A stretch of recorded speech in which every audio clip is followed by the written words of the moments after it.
For years, customer success was seen as the future. It was the answer to keeping customers engaged, maintaining retention, and ensuring long term profitable growth.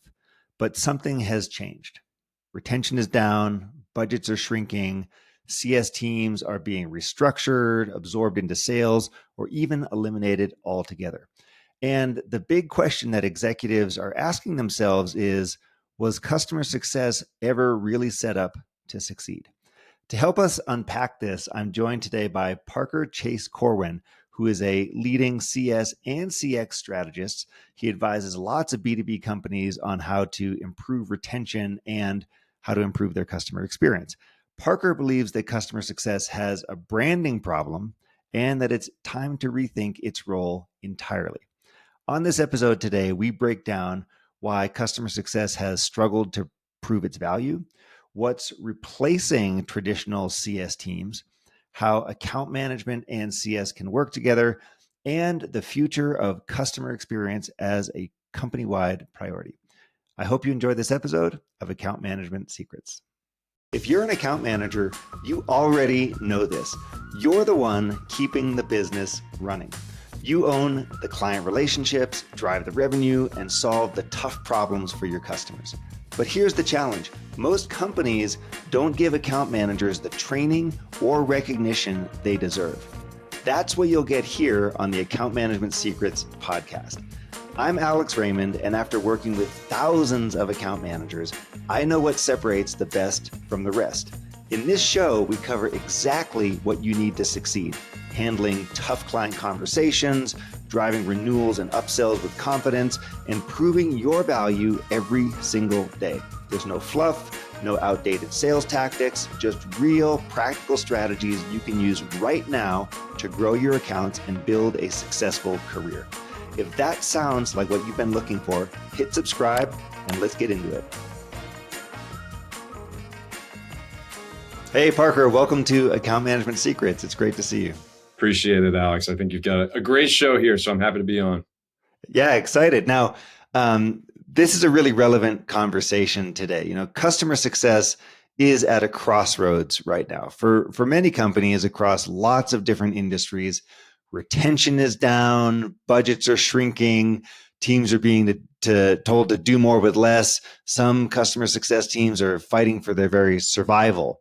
And, you know, what I want to chat about with you today is what's going on there? What does that mean? And how might we get out of it? Get out of this current predicament? Great loaded question to start. I love it. Yeah, it's a very loaded question. There's a lot going on.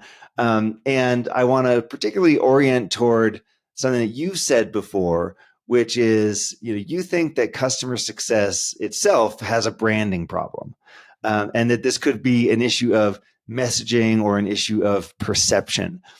Tell us, what do you mean by that? Like, where did you come up with this insight? And can you unpack what's going on there? Yeah, sure. So the branding piece is very much in essence, I think, of what we're attempting to do, which is at its core, make customers successful, which is bigger than just a singular team and their skills and their tactics.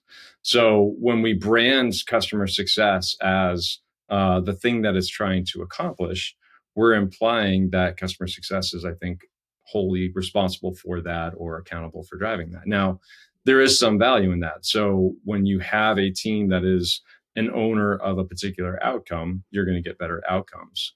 The challenge that I think I see with customer success teams in particular is that it's almost given an implied permission for other departments in the company to not necessarily participate in making customers successful at a high level. So of course, you know, product development, they are going to be creating the best product possible and getting it out to market. Sales, of course, wants to make sure that they're selling really well and making sure that they're bringing on ICPs and good fit customers. But we're not really holding them accountable to it, number one. So most of those teams, I would say, unless you're in a pretty progressive company, don't have some form of measurement or compensation tied to long-term retention and successful customer outcomes. That's part of the problem.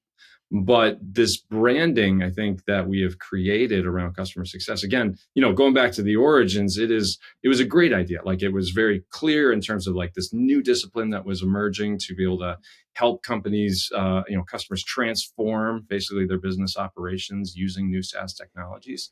Made a ton of sense at the beginning.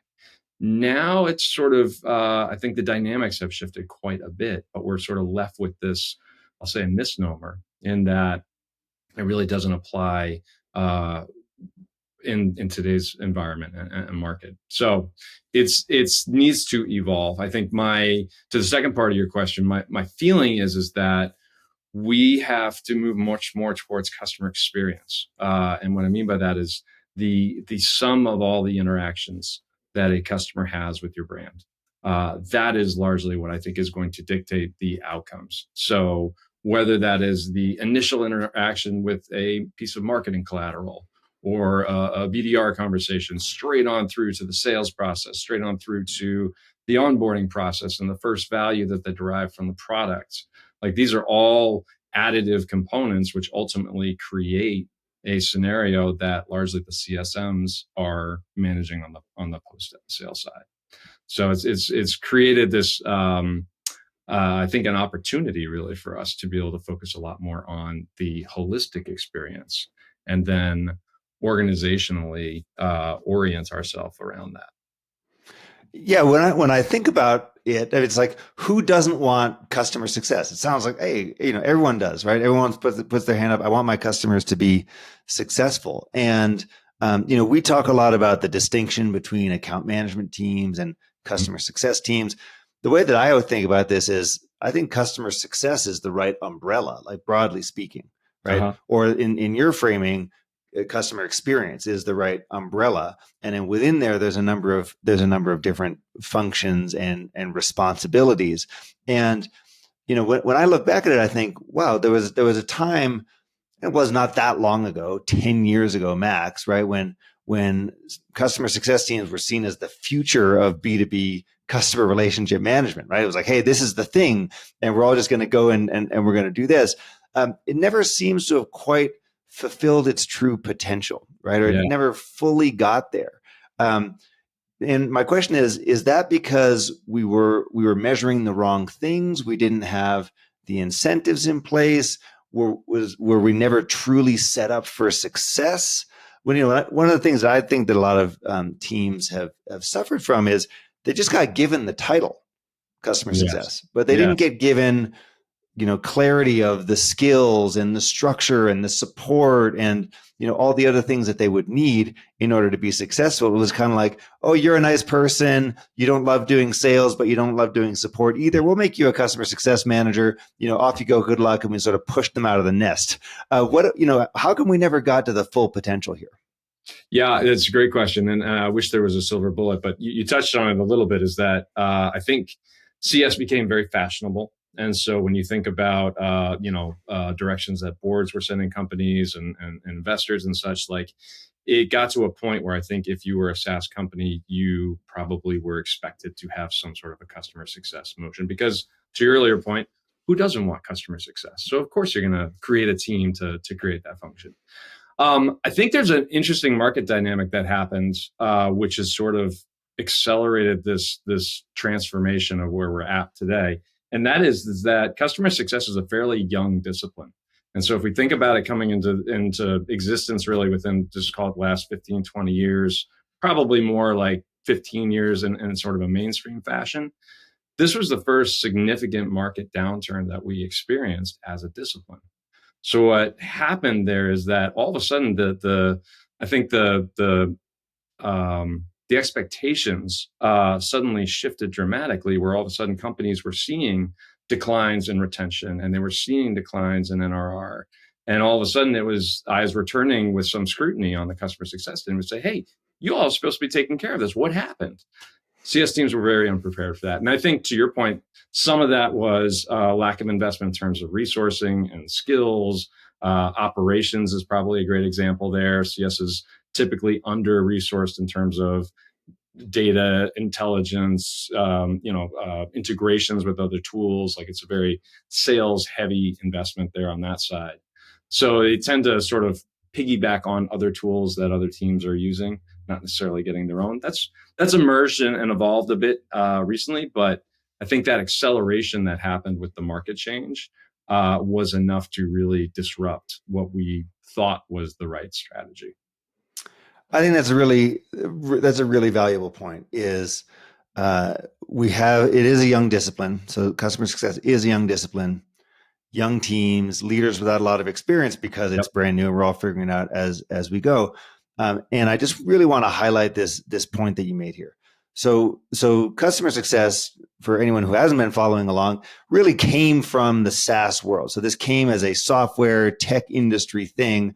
And the general idea was customer success teams will help me to smooth out my revenue cycle because they'll help my customers get more out of the software. Consumption or usage of my platform, which is how I get paid revenue, will be roughly stable or hopefully increasing. We won't have as many false starts, and that's going to smooth out my revenue, make me more profitable over time. Okay, great.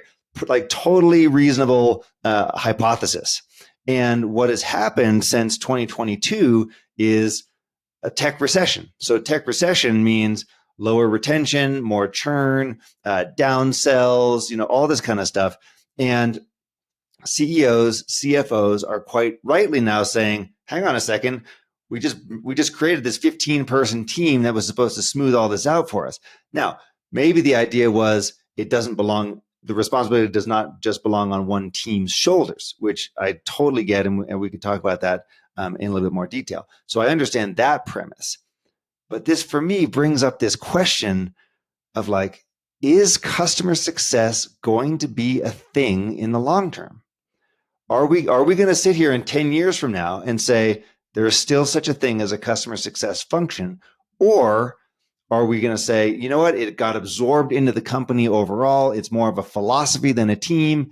And the teams all go away or get reorganized or dismantled because we need to be living up to like, I don't know. I'm not totally convinced that customer success is going to be a thing. And when I think about what you said earlier, which is it seemed very fashionable recently to have a customer success team. I always like the unsexy parts of the business. I think the unsexy part of the business here is account management, right? Surprise, surprise. But I guess my question to you is like, how do you react to that? Do you think this thing has staying power? Is it proving its value? Is it going to stick around? I love the question. It's evolving very quickly. I think the short answer to your question is, and I'm going to upset some of my customer success friends out there. I do think it's evolving in a way that we should be trying to work customer success out of a job, so to speak. Now, you're always going to have relationship managers. You're always going to have client engagement, account management. There's always going to be a need for that.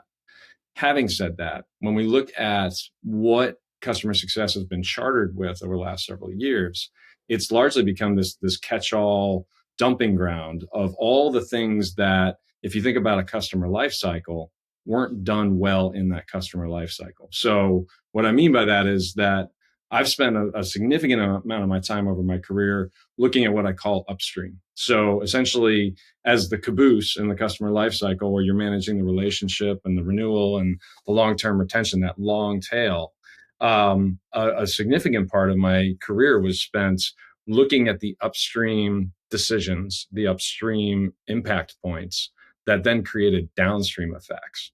And so working with groups in that fashion, so working with sales, working with marketing, product, the implementation teams, if they exist, depending on the product, like making sure that those teams are understanding the impact of their decisions and how they're strategizing in terms of fulfilling their goals, their departmental goals, making sure that there's a connection there to that long tail has become a very important piece. Now, if that's done successfully, you could argue that the reactive work that customer success has been known for starts to diminish. So as we start to engineer better products that have fewer gaps, then you don't lean on to, I mean, I've managed, 20 plus person teams of what I would call product gap fillers, simply because we didn't have the features of the functionality that existed that customers required.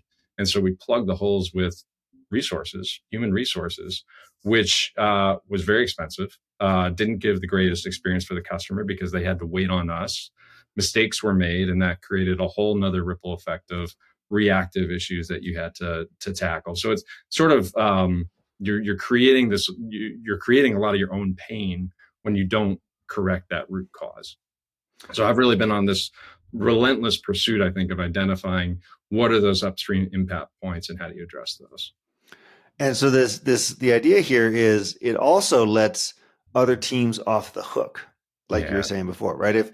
If the answer to, frankly, I have a shitty product, or I'm selling to non-ICP customers, or we have all sorts of friction in the process, if the solution to that was we're going to hire a CS team to go in and fill gaps, then I'm letting other groups off the hook. And we don't have true alignment. We don't have true accountability. We don't have everyone moving in the same direction toward a shared goal. We have this idea that I can just offload this responsibility to the CS team. And I mean, there's nothing that the CS team hates and resents more, rightfully, I would say, than being told that like they're the only ones responsible for churn, or they're the only ones responsible for renewals and all that stuff. And it is not currently a company-wide effort. I think this is part of, the flag that you're planting out there, and the conversation that you're leading is this needs to not just be a hold all. This isn't like a parking lot for everybody. This is part of our strategy. This is part of our roadmap for success. Yeah. I like that point a lot. It does require a more progressive approach, I think, in terms of strategy, and it's not necessarily the easier approach. So in some ways it is, and depending on the stage of the company in particular, if you're an earlier stage company and you're trying to figure out your product market fit, you're not going to have all the answers. And so I think there is some expectation that CS or account management teams should have, that you're going to inherit a number of problems that emerge out of this experimentation stage, if you will.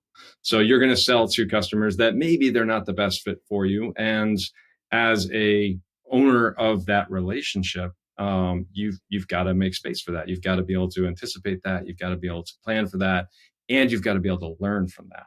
So as companies mature in their evolution and they get a better idea of who they're selling to and why, and what are the customer outcomes that they're trying to drive, and then how do we then as an organization reorganize ourselves so that we can then focus less on firefighting and focus more on fire prevention.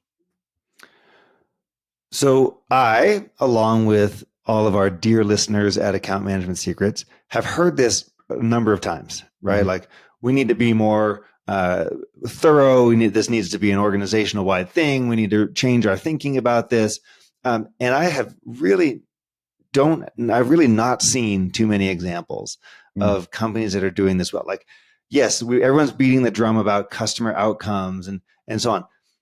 Tell us how this actually gets done. Like, what does this really look like on a day-to-day basis? Where do these outcomes get tracked? How do we all agree on the metrics? How are we tracking this stuff over time?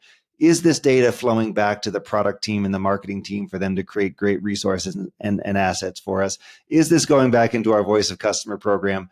What is this like? Help provide us some color here, because I've heard this a lot, and I'm curious about how it's actually being implemented in the world. Yeah. Okay. Let me try to break that down based on probably role. So my first thought is that it has to come from the C-level.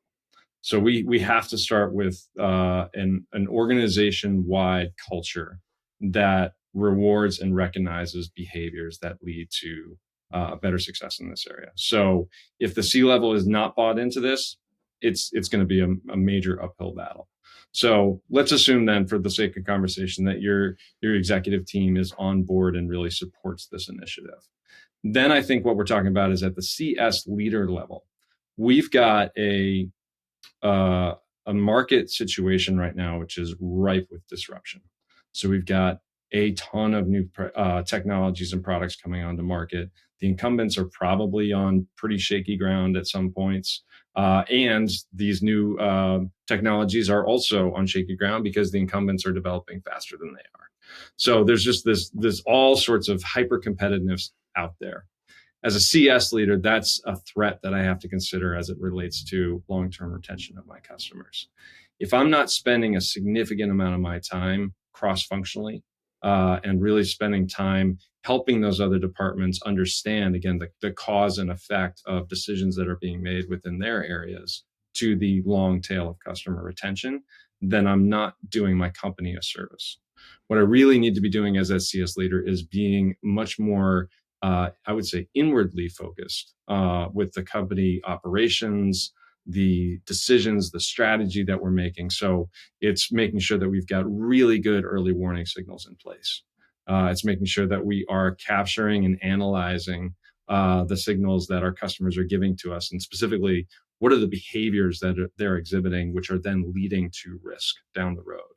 We've got to get really, really good at identifying those and then raising them up in a way that creates an impact and change within the organization. I think far too often we're very reactive. And so it's really looking at, I mean, almost all the measurements that we have out there are lagging indicators. We've really got to start to focus on those leading indicators, which are the behaviors that precede the outcomes, so that we can start to make some changes there. And again, leads to better outcomes. So that then brings us down to like the team level. And I think as an account manager, if you're responsible for managing your customers' accounts, managing your customers' outcomes, you've really got to make sure that you are bringing your ideas and not really waiting for people to ask you for them. What I mean by that is that if I am seeing common themes across my customers, I have different ways of, submitting product feature requests, or I've got different escalation paths that I can use to raise up the individual or tactical needs of a customer.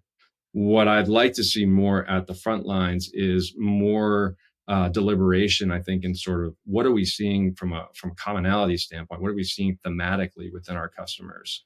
And then giving voice to that earlier in the process and raising that up. So it really does. I mean, you've got so many folks out there that are interacting with customers on a regular basis. They are the eyes and the ears of your organization. If they don't have a voice or they're not empowered to speak up, you're going to be stuck in that reactive state. The way that I talk about that reactive versus proactive, the last point you were making there is I talk about this as, am I in the driver's seat of the relationship or am I in the passenger seat of the relationship? And, my sense is a lot of people are very comfortable being in the passenger seat, and they're not providing that guidance and expertise and insights and advice to the customers. And then they wonder, why does the customer not think I'm a strategic partner? Well, because you're not acting like one. And, is the main answer. But, I want to see more people take charge, take leadership within the account, because at the end of the day, one of the things that a lot of account managers and customer success managers forget is the customer bought from you not because of your cool product or your cool service. They bought from you because of the expertise you have in helping other companies solve similar problems. And part of your job, therefore, is to share that expertise, guidance, wisdom, et cetera, with your customer to make sure they don't drive themselves off a cliff. And that's what I mean when I say get in the driver's seat of the relationship.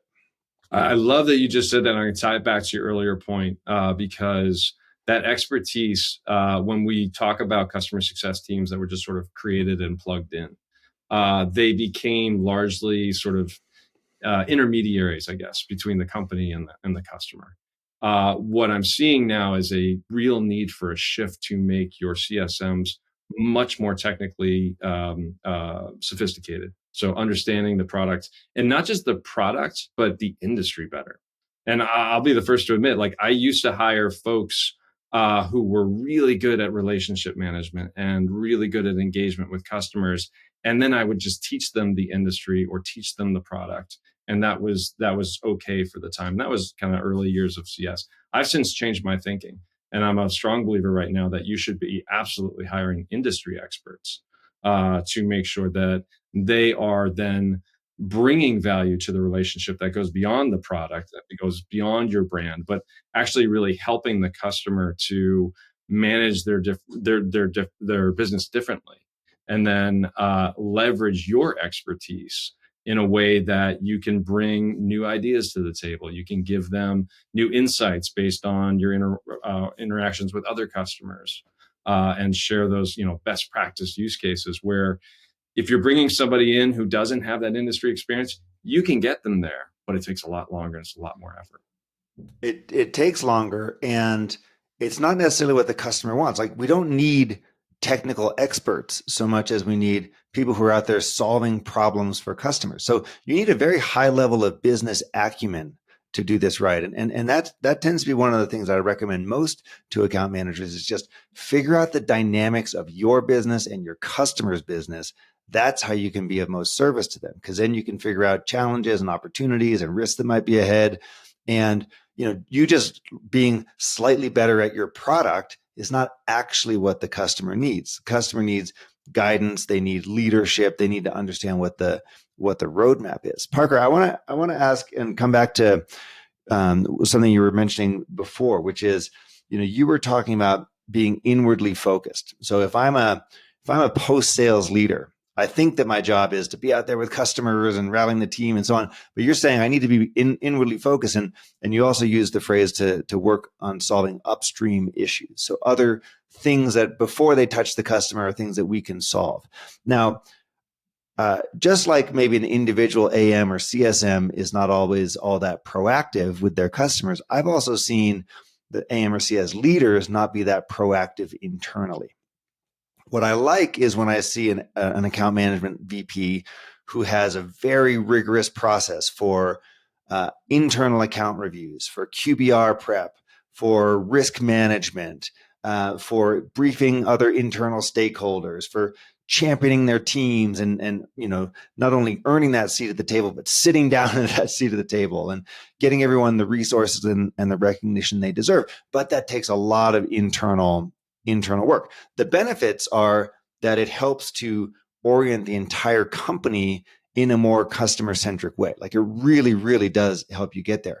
But I've seen a lot of leaders struggle with that because they, like everyone else, are being told to do more with less, and they get stuck on the firefighting, hamster wheel of just like figuring out, they're watching their inbox explode and, all this type of stuff, and don't have time to think more holistically and more strategically. When you're working with a team, what is your advice for how to get out of that trap and to really make a positive imprint on the company, bringing some of this customer focus to life? It's such a good question. There's a brief parable that comes to mind, which is this whole idea of upstream. So I should define that real quick, which is that, and it's just a quick little anecdote, but imagine that you and a friend are having a picnic down by a river, and then all of a sudden you hear a shout for help from the river, and there's a child floating down in the river, and that you, of course, jump in the water, you pull them out, you rescue them, you and your friend come to shore, and the next thing you know, there are two more children floating down the river.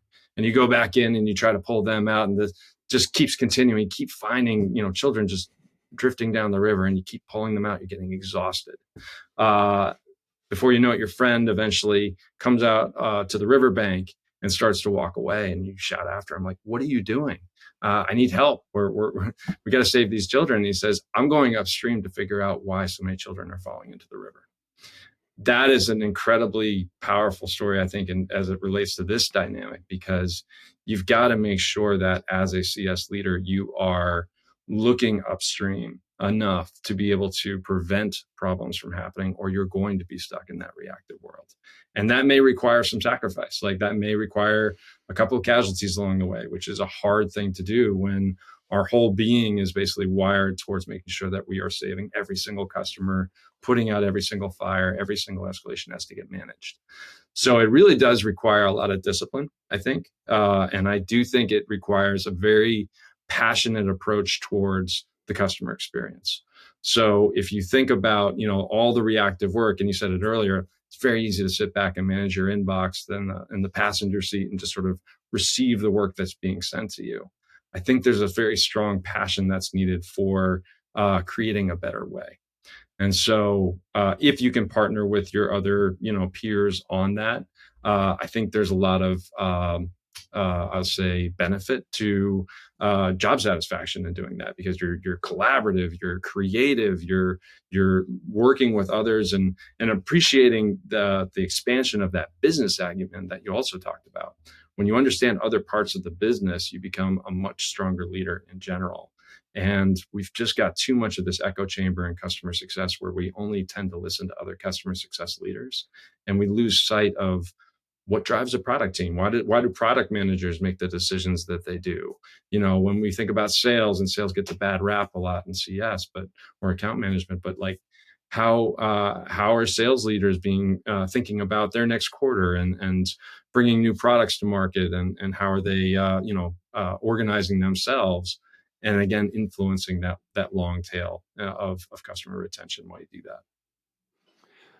When you're doing that, when you are advising clients through this process, what are the specific things that you like to see? And I'm thinking, like, what's the cadence of meetings that you recommend? Are there specific reports or dashboards, or account plans or risk registers? Like, what are the actual tools that someone can use to make their life easier in that way? Because I think one of the issues is it just feels like an overwhelmingly large problem for a lot of people. Yeah, and it's very true. You have to break it down. So any company wide communications, whether it's a town hall meeting or something like that, I was pretty persistent in trying to make sure that I get a few minutes on that. And what I would try to do is raise up whatever your dashboard looks like, whatever your metrics are that are important to your company. I would try to make sure that there is high transparency and high visibility to those. So if we can get those into the water supply as it relates to how often we're talking about them, thinking about them, seeing that consistency, it's going to start to shape minds and then behaviors as well. So that's a fairly easy one. And go right to the source, go right to the host of the meeting, the CEO, whoever it is, to say, I really want to do this. And then as the account management leader or CS leader, you've got to make sure that you've got the data to be able to present. We tend to have so much data that we don't know where to start. So I think a lot of it comes down to figuring out what are the impactful data points that can really drive and influence changes to your culture, to your organization, to your strategy. There are other tactical things in terms of at-risk meetings, which I've done and had a open open invite list, so anyone can join those meetings. Being able to make sure that sometimes there's a newsletter that goes out on a regular basis, whether it's weekly dashboards or customer anecdotes, good and bad. Being able to just again share this information into the rest of the organization, because we've got so much of it. The last point I'll make on this is it's got to be purposeful. So because there is so much information, have a strategy toward the information that you're sharing, in that it should help to influence the outcomes that you're looking for within your own company. So if you're just throwing a whole bunch of data points out there that aren't really united with a theme or a direction, sometimes that adds more noise than actual impact, and doesn't necessarily lead the organization in a specific direction. So it does require some thoughtfulness, I think, to it. Yeah. So the recommendation here is to have a small number of meaningful things Yes. that we're talking about repeatedly, so that they, you got to repeat it, you got to say it many, many times, so that people start to orient around those. I'm a fan of the risk meeting. So risk registers, at-risk meeting, red, yellow, green meetings, getting to green. They're called lots of different things. But the reason that I'm a fan of these is it's like, it's like what they say, what you measure gets managed, or, that expression. And as soon as we start to list out, here's across the portfolio, we have different segments of risk, and they're done by, we then identify based on different themes, what's going on with different customers. And we've got prescriptions for how we might mitigate the risks that are coming up. When we're doing that across a portfolio, first, we're going to, just by tracking stuff, we're going to immediately start solving problems. And we're going to see, oh, this one's getting improved. We're losing on this one, but we're winning on gaining on this one. We also then get buy-in from lots of other people inside the company who say, oh, that's not a problem. Here's how we'd solve that, or here's how we did this before. So you're opening that up to people. And I just love the idea of something, even if it's as simple as a spreadsheet. I mean, hopefully you have a system for this, but if you don't, even just a spreadsheet that says severity, theme, which customers it's affecting, and recommended outcomes. And you're inviting a lot of different people to come in and participate in this meeting because one of the issues that account managers have is there's so little visibility into what their job actually is on a day-to-day basis. And so when you run this meeting, you're inviting people in, they're seeing how you are out there proactively trying to solve problems for customers. And then it gives ideas to the implementation team or the service team or the marketing team or the product team or whomever. Sometimes it's even like finance and legal. Hey, here's how you guys can help with these issues that we're having. And to me, it's a great like single thing. And if there's one thing that I think that a lot of account management leaders would benefit from, it's getting some discipline around running those kind of meetings. Don't turn them into finger pointing sessions. This is not about blame. It's not about any of that stuff. It's about getting as close to reality as you can. Like, what is the world telling us about our product and service? And then listening all that out, because you're going to find your CEO comes to those meetings, your CFO comes to those meetings. Like, people are starting to pay attention. And that also helps you to elevate your team and your work and to get more resources to solve these problems. So personally, I'm like super into that. I was glad to hear you bring that up. What else have you seen around these risk meetings, like working and not working? What's your advice there? Risk meetings require a lot of maintenance. And so you've obviously got your hot escalations that need like an urgent attention. And I think what happens when you have, a spike in escalations is that you tend to spend most of the meetings talking about a couple of customers that need urgent attention. My advice there is to make sure that you have breakouts for those.